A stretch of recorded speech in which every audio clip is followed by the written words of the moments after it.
오늘은 가르쳐 지키게 하라 라는 제목으로 함께 말씀 나누겠습니다. 마태복음 28장 19절에서부터 20절 말씀입니다. 함께 말씀을 봉독하겠습니다. 그러므로 너희는 가서 모든 민족을 제자로 삼아 아버지와 아들과 성령의 이름으로 세례를 베풀고 내가 너희에게 분부한 모든 것을 가르쳐 지키게 하라. 볼지어다 내가 세상 끝날까지 너희와 항상 함께 있으리라 하시니라. 아멘.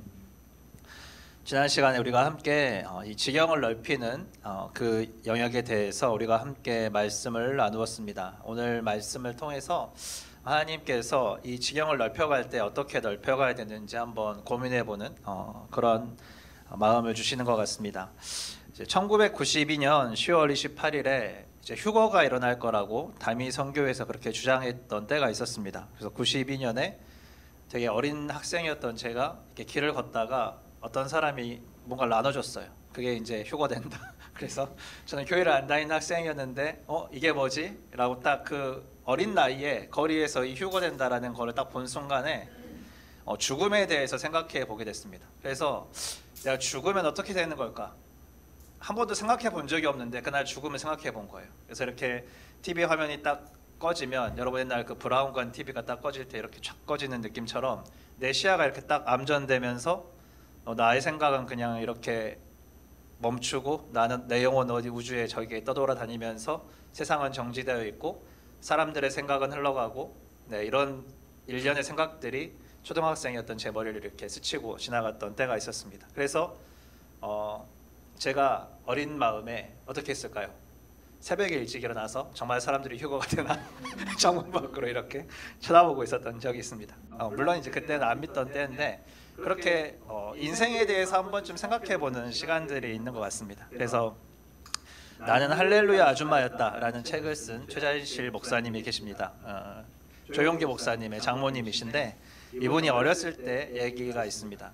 추운 어느날 이렇게 징검다리 도리에 서서 물이 이렇게 흘러가는 거를 보셨대요. 원래 그냥 거기서 이렇게 미역 감고 물장구 치고 노는 거를 좋아하셔서 여름에 겨울에도 이렇게 딱 지나가다가 물이 이렇게 흘러가는구나라고 딱 보고 계셨는데 빠져버린 거예요. 너무 추워가지고 이렇게 막 당황하다가 의식을 잃어버렸대요. 의식을 잃어서 곧 죽게 되었는데 눈을 떠보니까 자기 동네에 머슴살이 하는 그 지게꾼, 사람들이 항상 이렇게 욕하고 손가락질했던 그런 아저씨가 자신을 구출해가지고 그 집 아랫목에서 자기가 따뜻한 온기에 살아났다라는 거예요. 그래서 자기가 이제 그때부터 저 아저씨에 대해서 항상 흉보고 욕하고 어른들처럼 같이 손가락질하고 그랬었는데 저 사람한테 이제 생명의 구함을 받은 나는 뭔가에 대해서 이제 고민을 하면서 그분을 보면 늘 90도로 인사했다라는 이런 이제 기록이 남겨져 있습니다. 근데 그분이 딱 그 사건을 겪고 나서 사람은 도대체 왜 사는가라는 이런 고민을 했대요. 그래서 당시에 이제 절에 다니셨던 어머님께 엄마 사람은 왜 살아가는 거야? 라고 이렇게 질문을 했어요. 그래서 어머님이 뭐라고 했을까요, 여러분? 어머님이 사람은 밥 먹고 크면은 결혼하고 자녀를 낳고 죽는다. 이렇게 이제 인간의 일생을 설명해 주신 거예요. 사실은 뭐 더 할 얘기가 없는 거잖아요. 그렇죠? 그래서 사람이 그냥 밥 먹고 살려고 사는 존재인가? 라는 그런 질문을 가지고 계속 고민을 했던 그런 시기가 있었다고 합니다. 그런데 그때 때마침 그 마을에 말씀 사경회가 있었던 거예요. 그래서 이 말씀 사경회에서 이성봉 목사님이라는 성결교회 그 유명한 부흥사 목사님이 오셔서 설교를 했는데 그때 이제 친구들이 막 가자고 했어요. 좋은 아버지가 계시니까 한번 만나보자. 사실 일찍 아버지를 내어서 아버지가 없었던 그 최하실 목사님이 좋은 아버지가 있다고 그래서 이제 갔는데 사실은 하나님 아버지에 대한 소개이지만 그 이성범 목사님이 그냥 그렇게 좋은 아버지처럼 또 느껴지기도 하셨던 것 같습니다. 근데 그분이 딱 그날 설교에 갔을 때 딱 이렇게 얘기를 했대요. 여러분, 사람들이 왜 사는 줄 아십니까? 우리가 어떤 존재인 줄 아십니까? 하면서 우리가 먹고 살기 위해 사는 존재가 아니다. 소도 먹고 살기 위해서 살면서 결국에는 우리한테 잡아먹히는 존재이다. 근데 우리는 그런 존재가 아니다라고 이렇게 고민하고 있던 거가 딱 이렇게 설교가 오는 거예요. 그러면 사람답게 사는 길은 도대체 무엇인가? 라고 이렇게 말씀을 하실 때 예수 천국, 불신 지옥을 목사님이 외치셨다고 합니다. 예수님을 만나서 천국에 가는 것, 이게 사람답게 사는 거구나라는 거에 대해서 어린 나이에 이제 눈을 떴다고 합니다. 그래서 우리가 하나님의 말씀이 이 기가 막힌 타이밍에 최하실 목사님께 딱 이렇게 전달이 되잖아요. 우리가 하나님의 말씀이 정말 시기적절하게 그 사람을 터치하고 살리고 하나님의 말씀으로 살아가게 한다라는 그러한 믿음이 있으면 좋겠습니다. 그래서 선포되어져야 하는 그 말씀들이 오늘 선포되며 또 우리 안에 하나님 오늘 나에게는 어떠한 말씀을 주시기 원하십니까? 라고 늘 기대하는 그러한 마음으로 하나님 앞에 나아가면 좋겠습니다. 이러한 자세는 우리를 어떤 길로 인도하냐면 주일 예배 때에도 되게 집중할 수 있게 만듭니다. 하나님 오늘 주시는 이 말씀이 한 주간 나를 어떻게 인도하실까요? 라는 그러한 마음으로 또 살게 되며 또 오늘 아침 큐티가 또 하나님 오늘 하루 나에게 또 어떻게 인도하실 것입니까? 라고 주님의 그 말씀과 기도 또 이 교제의 자리로 들어가게 하는 그러한 좋은 역할을 하게 됩니다. 그래서 우리가 매일을 이 생명의 말씀으로 살아가는 하나님을 경험하는 삶, 그러한 삶을 살아가기를 축복합니다. 최다실 목사님의 경우와 같이 죽음에 대해서 한번 대면을 했을 때 사람들이 도대체 내 인생은 무엇인가라는 이런 고민들을 하게 되는 것 같습니다. 여기 한 사람의 예가 더 있는데 기도하는 사람이에요. 인도에 기도하는 하이드라는 사람이었습니다. 그래서 신학교 다닐 때는 주변 친구들이 이렇게 얘기했대요. 그 친구는 그렇게 눈에 띄는 학생은 아니었어 라고 이렇게 얘기를 했다고 합니다. 그런데 그 신학교를 다니던 도중에 갑자기 큰형이 죽게 됩니다. 그래서 큰형의 죽음을 통해서 죽음을 인식한 하이드가 심경에 굉장히 큰 변화가 일어나게 돼요. 이분도 죽음이라는 그 한계 상황 앞에서 하나님 제 삶을 어떻게 살아야 될까요? 라는 고뇌에 빠져서 이 번뇌 중에 계속 기도를 합니다. 그래서 그가 그렇게 고뇌하다가 기도하면서 결단을 했는데 사랑하는 주님께서 원하시는 곳으로 제가 가겠습니다 라고 이렇게 고백을 했다고 합니다. 그때부터 사람들이 하이드가 변했다 라고 이제 그렇게 간증을 하는 그런 내용이 있습니다. 그래서 인도의 선교사로 결단하면서 본인이 그렇게 삶에 대해서 고뇌하면서 기도하고 하나님을 만나고 인도함을 그렇게 받았던 그 경험을 바탕으로 그는 정말 기도의 사람으로 나중에 불릴 정도로 기도 생활을 하면서 많은 사역들을 풀어내게 됩니다.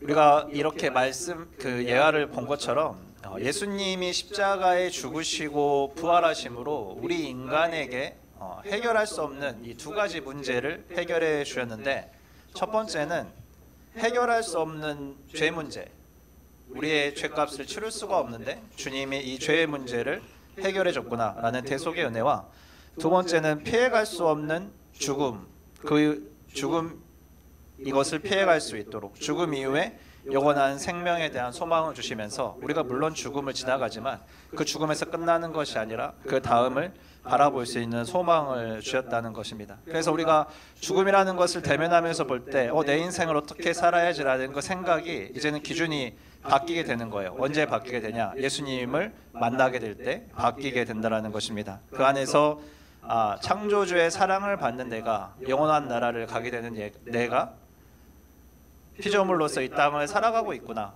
라는 것을 인식하게 되면 도대체 나의 삶은 어떻게 살아가야 될까라는 그 인생의 방향성과 목적을 우리가 깨달으면서 고민하게 됩니다.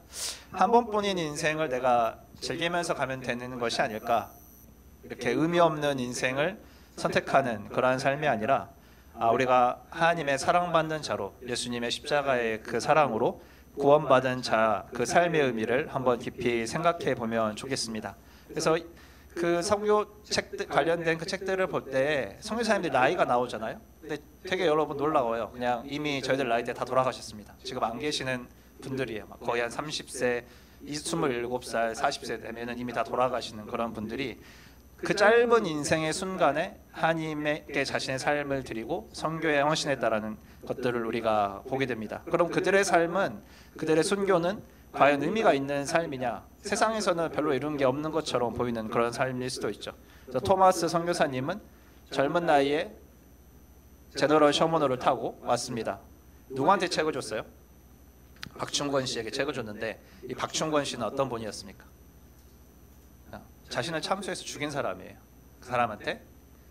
야소 예수님을 한번 외치고 성경책을 주고 그분은 죽었지만 그 27살 청년의 죽음이 그리고 그 한 권에 건넨 그 성경책 그 하나가 우리나라의 교회를 시작하게 하고 한국의 최초의 선교자로서 평양의 교회가 세워지고 부흥의 기초가 되는 그런 놀라운 일들이 우리 가운데 있었고 그 은혜 아래 은혜의 흐름 안에서 우리가 지금을 살아가고 있습니다. 그래서 그 삶을 결정하는 것은 그 당시에 이것이 얼마나 짧고 얼마나 긴 삶이냐가 아니라 우리가 우리의 삶에 어떠한 가치가 있고 무엇을 위해 살아가야 되느냐라는 것을 바라보고 살아갈 때 역사가 증명하고 나중에 우리가 하나님 나라에서 하나님께서 잘하였다, 하나님께서 너를 통해서 많은 일을 하였다라고 그렇게 이야기하실 수 있다는 것입니다. 우리가 봤을 때는 많은 일이 아닐 수도 있지만 그 안에 담겨있는 하나님의 이야기에는 굉장히 많은 일들이 일어나고 있습니다. 왜냐하면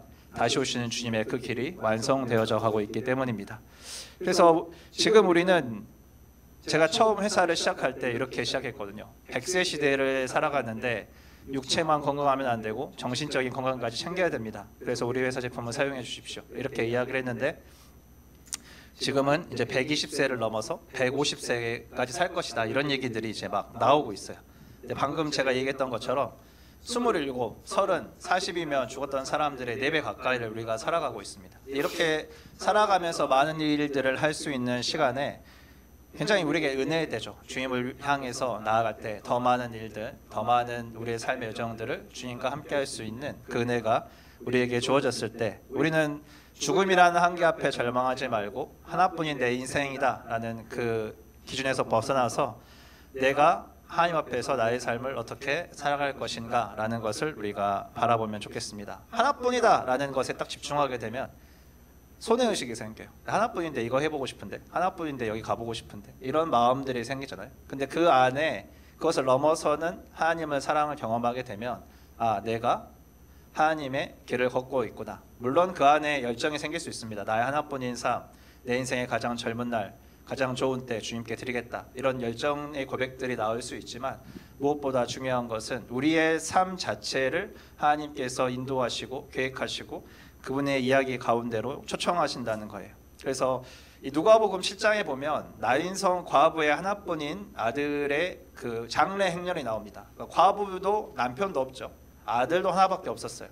근데 아들이 죽어버렸습니다. 이 젊은 청년에게는 죽음이었고 사실 과부 입장에서도 별로 안 살고 싶겠죠. 이제 남편도 없고 자녀도 없고 이제 나 혼자 세상에 남겨져서 살아야 돼서 굉장히 고통스럽게 울부짖으면서 장례 행렬이 이어지고 있을 때 그 죽음의 행렬을 막아선 분이 한 분 계십니다. 그분이 바로 예수 그리스도이십니다. 그래서 예수 그리스도께서 위로하세요. 울지 말라. 죽음이 끝이 아니다. 울지 말라. 그다음에 청년에게 이렇게 얘기합니다. 청년아, 내가 내게 말하노니 어떻게 하라고요? 일어나라.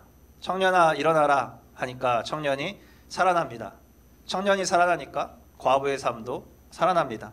죽음의 역사가 생명의 역사로 바뀌는 것은 우리가 죽음의 그 삶의 길을 가고 있지만 예수 그리스도를 만날 때 우리 안의 삶이 생명의 역사로 일어나게 된다는 것이죠. 그래서 우리가 오늘 어떤 상황 가운데 있을 때에도 이 말씀을 꼭 해드리고 싶은데 예수님의 말씀으로 일어나십시오. 청년아 살아나라. 청년아 일어나라 라고 얘기할 때 내 안에 있는 내용이 이 말씀의 망치에 맞아서 흔들려서 깨어나는 역사가 있기를 축복합니다. 그래서 일어나겠습니다. 주님, 내가 살아나겠습니다. 주의 말씀으로 살아내겠습니다. 라는 그 자리에 들어가면 좋겠습니다.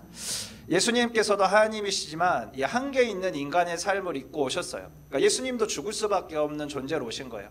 예수님도 살면서 나에게 사명이 있습니다 라고 선포하십니다. 그 사명이 무엇이었습니까? 예수님께서 가지고 계셨던 사명은 복음의 전파예요. 그래서 하나님께서 세상을 이처럼 사랑하사 독생자를 주셨으니 세상 사람들에게 하나님이 사랑한다 라고 얘기할 수 있는 것을 보여주는 것, 그 사명을 가지고 계셨고요. 아들을 낳으리니 이름을 예수라 하라. 이는 자기 백성을 그들의 죄에서 구원할 자다. 죄에서 백성들을 구원하는 그러한 사명을 가지고 왔습니다. 가난한 자, 억눌린 자, 포로된 자 그들을 일으키시고 자유케 하시는 그것을 주님께서 이루시면서 하나님 나라의 시작을 알리고 이제 우리의 삶 가운데 이 하나님 나라가 시작되었다. 그리고 내가 다시 올 때 이 하나님 나라는 완성된다라는 것을 보여주셨습니다. 그리고 주님께서 어떻게 하셨습니까? 죽으시고 부활하셨어요. 그 당시에는 이 죽음 이후의 부활 자체가 굉장히 애매한 혼란거리였습니다. 아주 옛날에는 죽으면 스올에 가서 그냥 이렇게 죽은 사람들이 희미하게 존재하는 것처럼 여겨지기도 했고요. 또 어떤 사람들은 이 고난과 환란 속에서 부활이 있고 내세가 있다라고 주장을 하면서 이 믿음으로 살아가기를 권면했던 사람들도 있고, 또 사두개인 같은 사람들은 지금 내가 누리고 있는 것을 유지하기 위해 또 이 내세에 대한 것은 없다, 현실에서 잘 살아야 된다면서 이 부활을 부인하는 또 그러한 모습도 가지고 있었습니다. 그럴 때 예수님께서 이 혼란을 잠재우신 거죠. 무엇이라고 잠재웠냐면 죽음 이후에 부활이 있고 이미 시작된 하나님 나라는 완성이 될 것이다 라고 주님께서 그렇게 얘기하신 것입니다. 그래서 이 나인성 과부의 죽음의 행렬이 바뀌었던 것처럼 우리의 삶의 이 여정의 그 행렬도 예수님을 만날 때 바뀌게 되는 것이죠. 그래서 예수님께서 내가 사명을 다하고 이제 갈 때에 너희들에게 이 사명을 위임해 주겠다라고 하는 그 위임이 오늘 본문의 말씀입니다. 오늘 본문 말씀을 함께 보겠습니다. 19절과 20절 말씀입니다. 시작.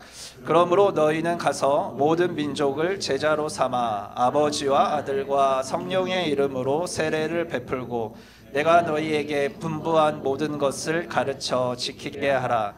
볼지어다 내가 세상 끝날까지 너희와 항상 함께 있으리라 하시니라.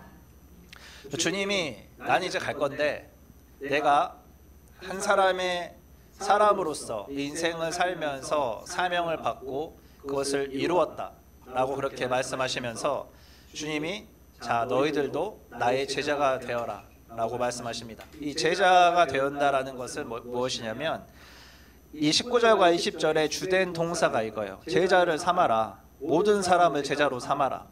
그러면서 어떻게 해야 되냐? 첫 번째로 가라. 두 번째는 아버지와 아들과 성령의 이름으로 세례를 베풀어라. 세 번째는 내가 네게 분부한 모든 것을 가르쳐 지키게 해라 라는 것이죠. 그래서 오늘 이 본문 말씀을 좀 집중해서 보면 예수님께서 삶으로 살아내시고 보여주시고 가르치셨던 그 하나님 나라 그리고 그 생명의 말씀 그 계명들을 모두가 지킬 수 있도록 알아야 지킬 거 아니에요. 알고 경험하고 지킬 수 있도록 계속해서 가르쳐라. 계속해서 가르쳐서 제자를 삼아라. 계속해서 가르쳐서 예수님께서 분부하신 모든 것을 지키는 제자들을 그렇게 삼아라 라고 주님께서 말씀하십니다. 그래서 주님께서는 멈추는 것이 아니라 계속해서 그렇게 제자들이 세워지는 것을 말씀하시는 거예요. 누구한테 얘기를 하셨냐면 예수님의 제자들에게 하셨던 것이죠. 그래서 예수님의 제자는 어떠한 사람들입니까? 주님께서 말씀하신 그것을 지키면서 다른 사람에게 가르치는 것. 가르치려면 어떻게 해야 돼요? 자기가 실제로 본을 보이면서 가르쳐야 이것이 통한다라는 것을 우리가 잘 알고 있지 않습니까? 예수님의 가르치신 모든 말씀을 우리가 그렇게 지키면서 가르쳐야 되는데 오늘은 시간상 그 중에 가장 위대한 계명 하나님 사랑과 이웃 사랑에 대해서만 잠깐 보고 가겠습니다. 저희 주님께서 많은 것들을 가르치셨는데 하나님께서 우리를 얼마나 사랑하시는지를 가르치신 거예요. 그리고 그 사랑으로 너희가 어떻게 사랑해야 되는지를 가르치십니다. 지금 우리가 새벽에 아가서 말씀을 계속 묵상하잖아요. 사랑에 빠져서 이 콩깍지가 씌어서 내가 검으나 너는 아름답고 너는 아무런 흠이 없고 넌 나에게 너무 사랑스럽고 어여쁜 자다라고 주님이 보시는 그 시선이 나의 삶이구나. 나의 삶이 한번 살았다가 죽음에서 끝나는 삶이 아니라 창조주이신 그분이 나를 완전한 사랑으로 보고 계신 사랑이구나. 그런데 이 사랑을 나만 알지 말고 다른 사람도 알고 그 사랑을 누리도록 내가 해야 되는구나 라는 것을 우리가 보게 되는 것입니다. 그런데 요한복음 14장 15절 말씀을 우리가 한번 보겠습니다. 네, 시작. 너희가 나를 사랑하면 나의 계명을 지키리라. 하나님은 사랑이시기 때문에 사랑의 계명을 우리에게 주셨는데 야 내가 말했으니까 네가 들어야지 이러한 태도가 아니라 내가 너를 사랑했기 때문에 너가 그 사랑에 반응하면 자연스럽게 이 사랑의 길을 걸을 수밖에 없다라고 주님께서 우리에게 말씀을 하시는 것입니다. 그래서 우리는 하나님 사랑, 이웃 사랑의 그 계명을 무엇으로 선택하면서 가느냐? 주님께서 나에게 열어놓으신 이 영원한 하나님 나라를 향해 가는 그 삶 안에서 하나님의 사랑을 내가 경험하고 그 사랑으로 살아내야 되는 것, 그리고 그 사랑을 전해야 되는 것. 너무 잘 아는 내용이잖아요. 하나님이 나를 사랑하셨기 때문에 내가 사랑받는 자구나. 그러면 내 옆 사람도 하나님의 사랑을 받는 자구나. 이것이 자연스럽게 우리 안에서 역동적으로 일어나야 된다는 것입니다. 그래서 결국 예수 그리스도 안에서 우리가 새로운 생명의 길, 사랑의 길을 걷게 되는 것이 우리의 인생이라는 것이죠. 근데 주님이 이렇게 말씀하셨어요. 가르쳐서 지키게 해라. 그 사랑에는 사실은 규칙이 있습니다. 넘지 말아야 될 선이 있어요. 이 사랑을 완전하게 이루어가기 위해서 우리가 넘지 말아야 될 선이 있습니다. 어머님이 집에서 갑자기 뭐라고 했어요? 흔히 알고 있는 이야기를 들어볼까요? 갑자기 치약을 뒤에서부터 짜라. 왜 너는 가운데를 누르니? 이 사랑의 관계에서 우리가 유지해야 될 것들이 있단 말이죠. 그렇죠? 근데 하나님께서 그 사랑에 대해서 하나님 한 분만 바라봐라. 다른 신을 섬기지 말아라.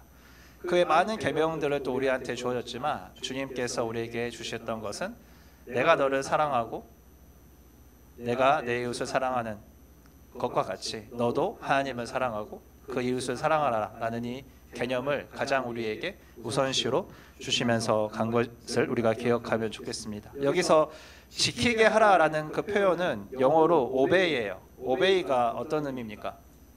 고동화 집사님, obey가 어떤 의미입니까? 네, 복종하는 거죠. 나를 쳐서 지켜야 되는 거예요. 복종하다. 그런데 생각해 보세요. 사랑인데 나를 쳐서 복종해야 돼. 이거는 결혼한 사람들 또 연인들 가운데서 잘 일어나는 일이죠. 내가 하고 싶은 대로 다 했어. 내가 하고 싶은 대로 다 했는데 상대방이 과연 기뻐할 것인가? 아니면 상대방이 기뻐하는 것을 위해서 나의 것을 다 내려놨어. 근데 과연 그것이 어떤 게 더 상대방이 기뻐하는 것일까? 사실은 그 안에 미묘한 균형이 있고 그 안에 서로 양보하는 것이 있고 그 안에 서로 낮아짐이 존재하게 되는 것이죠. 근데 그때에 자기를 부인하는 그러한 모습들이 필요하면서 우리가 사랑 안에서 성숙해가는 과정들을 보게 됩니다. 예수님께서는 무엇이라고 말씀하셨냐면 나를 따르는 자는 자기를 부인하고 자기 십자가를 져야 된다고 했어요. 내가 예수님을 따라가는 삶을 살면서 내가 하고 싶은 거 다 하면서 예수님을 따라갈 수는 없습니다. 예수님께서 나 제자로 올래? 라고 불렀을 때 잠깐만요 주님 우리 아빠한테 인사하고 갈게요 라고 했던 사람들은 따라가지 못했고요. 잠깐만요 제 밭에 지금 뭐가 있어서 이것만 정리하고 가겠습니다. 제 재산을 다 팔아서 다른 사람한테 주고 가겠습니다. 어떠한 것에 시선이 매어져 있을 때 주님께서 그 사람을 제자로 부르지 않으셨다라는 거죠. 그래서 우리가 먼저 기억해야 될 것은 나부터가 주님의 이 사랑 안에 엎드릴 줄 알아야 된다는 거예요. 나부터가 이 주님의 사랑 안에서 복종할 줄 알아야 된다는 것입니다. 그리고 두 번째는 다른 사람도 복종하도록 만들어야 된다는 것이죠. 어떻게 이러한 일이 가능할 수 있겠느냐라는 것은 우리가 그 말씀의 신실성, 하나님의 계획의 온전성, 그러니까 주님이 나를 얼마나 사랑하시는지, 그 사랑이 얼마나 선하신지, 주님이 정말 졸지도 않고 그 눈을 깜빡이지도 않고 우리를 지키고 보호하시고 주님의 그 의로운 오른손으로 나를 붙잡으시고 주님의 손바닥에 내 이름을 새겨놓으시고 주님이 나를 지키고 보호하시고 그 영원한 나라로 인도하고 계시는구나 라는 그 확신이 있을 때 우리가 이것을 선택하면서 복종할 수 있습니다. 물론 우리의 이 과정은 이것을 하나하나 경험하면서 점점 더 확신을 가지게 되고 나아가게 되는 것이죠. 그래서 우리에게 중요한 것이 무엇이냐면 하나님의 말씀입니다. 우리가 흔들릴 때, 우리 영혼이 방황할 때, 우리의 생각이 다른 길로 갈 때 성경에 써져 있는 명확한 메시지들을 보아야 되는 것입니다. 주님께서 우리를 사랑하셨다. 주님께서 나를 사랑하셔서 십자가에 달리셨다. 이 주님께서 다시 오신다. 주님께서 그 많은 계획들로 그 많은 사람들을 인도하셨다라는 이 생명의 말씀들이 우리의 생각을 사로잡아서 우리가 주님의 그 말씀 아래 복종하게 만들어야 된다는 것입니다. 이 아브라함과 이삭의 모습을 보시면 아브라함이 100세가 넘었어요. 굉장히 할아버지가 자기 젊은 청년인 아들을 데려갑니다. 이렇게 막 묶어요.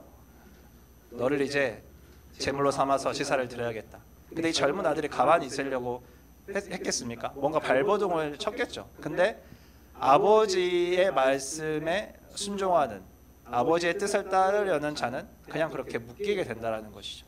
예수님은 이 아브라함 그 이삭을 통해서 모리아 산의 그 제물로 어린 양을 보여주신, 주님께서 예배하신 그 주님 여호와 일의 모습을 보여주신 주님께서는 이게 장차 우리의 희생 제물, 대속 제물로 오실 예수님에 대한 그 상징으로 오신 그 상징이 보여주는 것을, 예수님의 순종, 하나님 아버지가 제물로 바치려고 할 때 주님 제가 그 길을 걷겠습니다라고 복종하시는 우리 주님이 그 길을 걸으셨다라는 것을 우리가 이 말씀을 통해서 보게 된다라는 것이죠.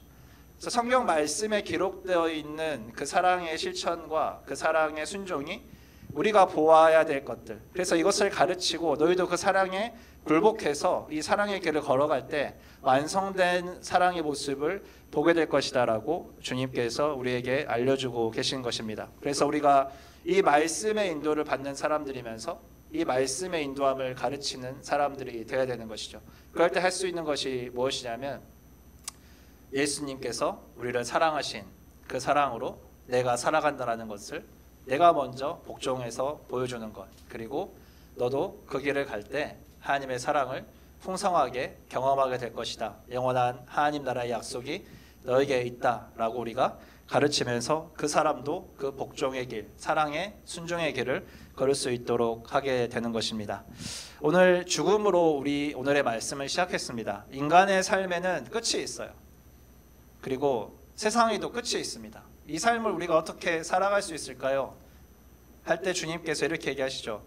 내가 세상 끝날까지 너희와 함께하겠다. 그리고 주님께서 성령 하나님 우리에게 보내주시고 우리가 이 길을 걸어갈 수 있도록 또 도우시며 함께 하십니다.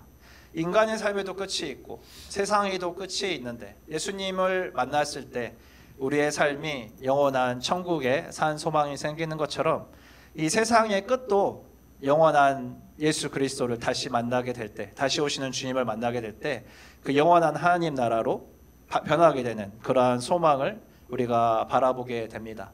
그래서 우리는 제한된 죽음 안에서 제한된 세상을 사는 것이 아니라 영원한 나라에 대한 소망을 가지고 영원한 삶을 주님과 함께 살아가게 될 것입니다. 이것을 우리가 사랑으로 바라보면서 살아내는 것, 그리고 여러분들도 그 길을 가고 있습니다 라고 얘기해 줄 수 있는 것, 삶으로 가르치고 전하는 것, 이것이 예수님께서 오늘 우리에게 주시는 메시지입니다. 나도 제한된 생명을 가지고 하나님의 뜻을 이루기에 살았다. 너희도 그 길을 함께 걸어가 주지 않겠느냐라고 우리가 지금 주님의 초청을 받는 자리에 있는 줄로 믿습니다.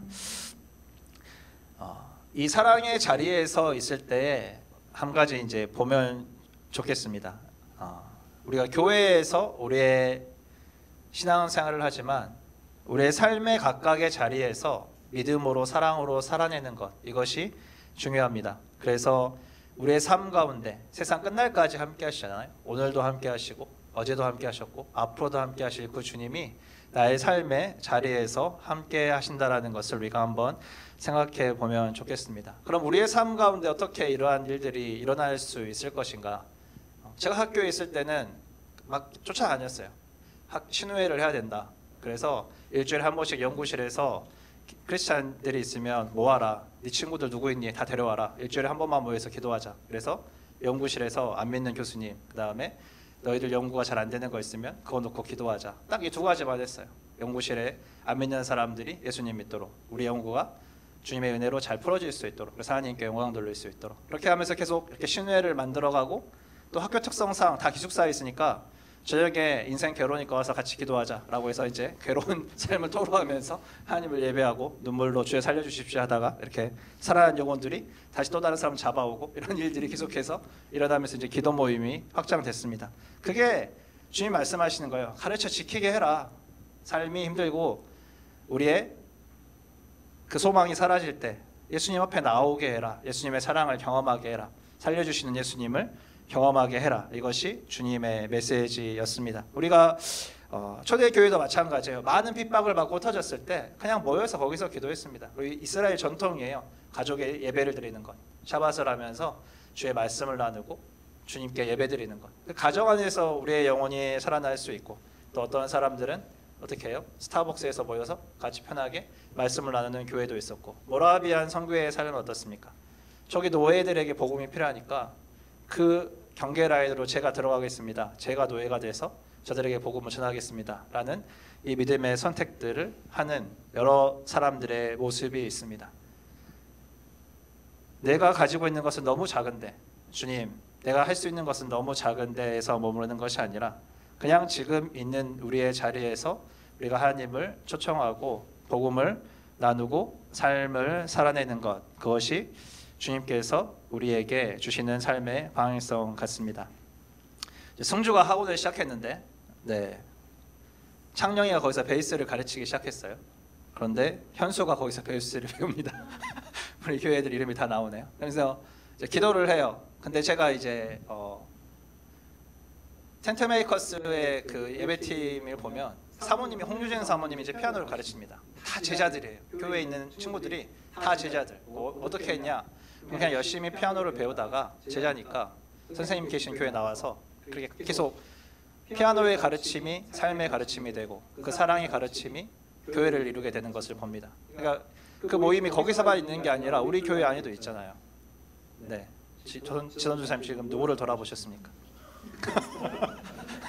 좋은 일들이 있잖아요. 네, 성교 목사님과 보리 사모님이 있잖아요.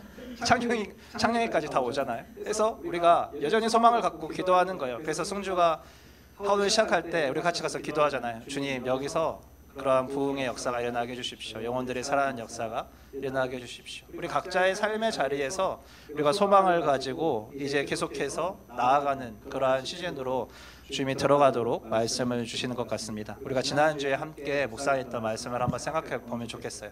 지경을 넓혀라. 지경을 넓히는데 어떻게 넓히느냐? 우리가 아가서를 묵상하는 것처럼 주님의 사랑을 우리가 누리고 그 사랑으로 살아내면서 여러분도 그 사랑 안에서 살아낼 수 있습니다 라고 그렇게 가르치는 것, 이 시대의 희망의 등불을 밝히는 예수 그리스도의 사랑의 불을 받은 여러분들이 되기를 축원합니다. 네, 우리가 같이 말씀을 놓고 기도하면 좋겠습니다. 두 가지 먼저 기도하면 좋겠는데, 하나는 하나님, 제가 그렇게 주님의 말씀 안에 복종하는 삶, 내 안에 죽음이 물러가고 내 삶의 자리에서 주님의 사랑이 불꽃이 타오르는 삶을 살게 해주십시오 라는 것과, 두 번째는 우리 다음 세대 청년들을 위해서 기도해 주십시오. 모두의 기도 제목이에요. 이 진로를 어떻게 하면 좋을까? 뭘 하면 좋을까? 오늘 오지 못한 현수도 열심히 베이스를 배우면서 미술을 가지고 계속해서 도전하고 있고, 또 연극을 준비하는 친구들도 있고, 뮤지컬을 준비하는 친구들도 있고, 승무원을 준비하는 친구들도 있고, 다양한 시험을 준비하는 사람들도 많이 있는데, 하나님, 그들의 삶의 자리에서 예수님과 함께 걸어갈 수 있도록 도와주시고, 내가 어떤 길을 걸어가든지 그 안에서 이 생명의 복음이 타오를 수 있도록, 그래서 그들이 안정감 가운데 영원한 나라를 바라보면서 갈 수 있도록 우리 좀 축복하면서 이 시대에 그런 좋은 예들이 되게 해주십시오. 방황하는 청년들이 예수님 만나서 살아나는 좋은 예가 되게 해주십시오 라고 같이 축복하면서 기도하면 좋겠습니다. 기도하시겠습니다.